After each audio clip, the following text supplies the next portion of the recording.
श्री महालक्ष्मी देवी की कहानी। श्री गणेशाय नमः। श्री लक्ष्मी देव नमः। ओम श्री क्लीं ओम धनधन देहि मां। ओम धनदाय नमस्तुभये निधि पद्न्याधिपाय च भवन्तु तत्व प्रसादन्मने धनधान्यदि संपदा। भाविक जनों, श्री महालक्ष्मी की कहानी एकाग्रता से सुनिए। यह गुरुवार की बृहस्पति की कहानी है। द्वापार युग में सौराष्ट्र देश था। वहां पर भद्रशवा नाम का राजा राज्य करता था। वह शूरवीर था। धर्मशास्त्र का भी उन्होंने अभ्यास किया था। साधु संतजनों का वह आदर सत्कार करता था। राजा के रानी का नाम था सूरज चंद्रिका। रानी रूपमती थी। एक दिन लक्ष्मी देवी ने सोचा कि मैं राजा की राजगृह में जाकर निवास करूंगी।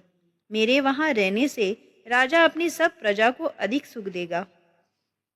लक्ष्मी ने एक वृद्ध स्त्री का रूप लिया।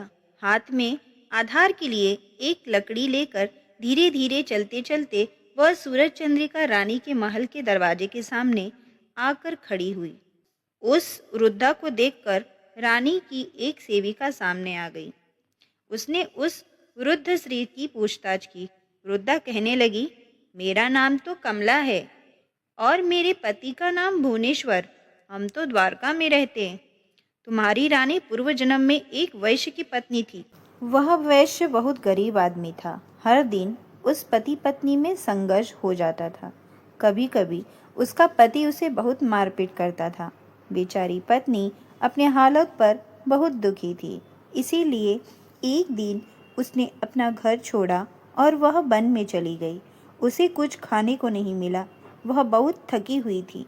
उसकी वह हालत देखकर मुझे उसकी दया आई। धन दौलत देने वाली लक्ष्मी व्रत की कहानी मैंने उस औरत को सुनाई। मेरे कहने के अनुसार उसने लक्ष्मी व्रत का पालन किया। अथाकरण से किए हुए व्रत को देखकर मैं प्रसन्न हो गई और उसकी पूरी गरीबी दूर हो गई। लक्ष्मी की कृपा से संतति और संपत्ति से उसका घर भर गया। फिर उन्हें राजकुल में जन्म प्राप्त हो गया। लेकिन संपत्ति की वजह से उसे लक्ष्मी व्रत का विस्मरण हो गया। उसे लक्ष्मी व्रत की याद फिर देने के लिए मैं यहाँ पर आ गई हूँ।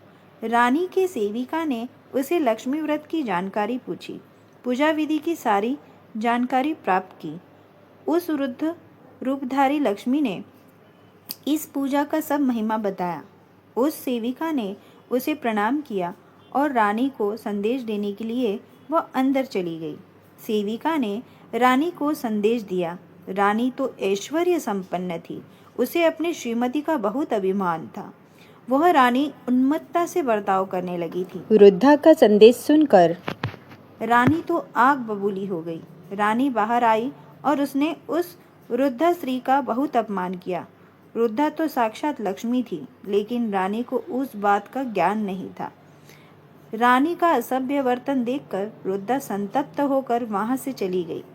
वृद्ध स्त्री बाहर निकली तब रानी की लड़की श्यामबाला वहां पर आ गई। उसने हाथ जोड़कर वृद्धा की क्षमा मांगी। लक्ष्मी को उसकी दया आ गई। उसने श्यामबाला को लक्ष्मी व्रत की जानकारी दी। वह दिन मार्गशीर्ष मास का प्रथम बृहस्पतिवार था। श्यामबाला ने शुद्ध अंतःकरण से लक्ष्मी व्रत का पालन किया। उसे उसका अच्छा फल प्राप्त हो गया। सिद्धेश्वर नामक राजा के मालधार नामक राजपुत्र से बड़े ठाट बाट से उसका विवाह संपन्न हो गया। राजा तो बड़ा ऐश्वर्य प्राप्त हो गया। दोनों पति पत्नी बड़े आनंद से अपना जीवन बिताने लगे। इधर लक्ष्मी माता कोपयान हो गई। इसी वजह से राजा भद्रशवा का राज्य शत्रु के हाथ में गया।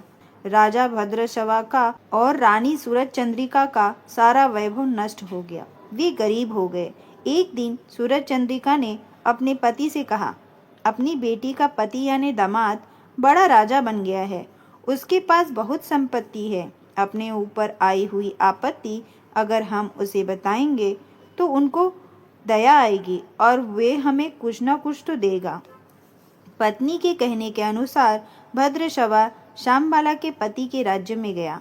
वह एक तालाब के किनारे आराम कर रहा था। उसी वक्त श्यामबाला की कुछ सेविकाएं जलकुंभ लेकर जल भरने के लिए आ गई। उन्होंने एक अतिथि देखा। सेविकाओं ने उसका नाम, उसका ग्राम आदि के बारे में पूछताछ की। भद्रशवा ने सब जानकारी दी। जब दासियों को मालूम पड़ा कि ये श्यामबाला के पिता हैं, तब सब दासियां दौड़ते हुए श्यामबाला के पास आई। श्यामबाला ने सारी बातें सुन ली और मान सम्मान से अपने पिताश्री को अपने महल ले आई। पिताश्री को अच्छा भोजन खिलाया। जब पिताजी वापस जाने निकले, तब एक घड़ा भरकर धन दे दिया। भद्रशवा राजा बड़ा प्रसन्न हो गया। वह अपने घर आ गया, अपने पत्नी को सारी बातें बताई। धन का घड़ा भेंट दिया, यह भी बताया। पत्नी को बड़ा आनंद हो गया। उसने बड़े उत्साह से वह घड़ा खोल दिया तो घड़े में कुछ धन नहीं था। घड़े में सब कोयला भरा हुआ था। भद्रशवा राजा को भी अचरज हो गया, लेकिन लक्ष्मी की अवकृपा से धन का कोयले में रूपांतर हो गया था। इसी गरीबी परिस्थिति में कुछ दिन बीत गए। सूरज चंद्रिका स्वयं अपने लड़की के घर आई।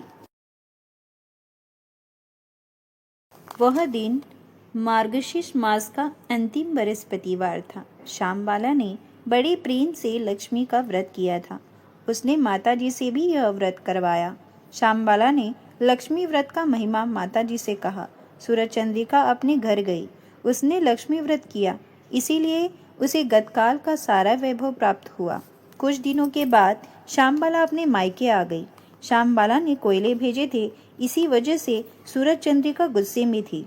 इसीलिए श्यामबाला का अनादर हो गया, लेकिन श्यामबाला शांत थी। श्यामबाला मायके से आते वक्त थोड़ा सा नमक लेकर आ गई।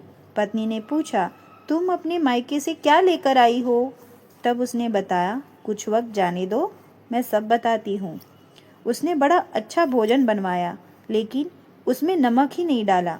पति को सारा भोजन रुचहीन लगा। बाद में थाली में कुछ नमक परोसा। अब भोजन सुरुचि बन गया।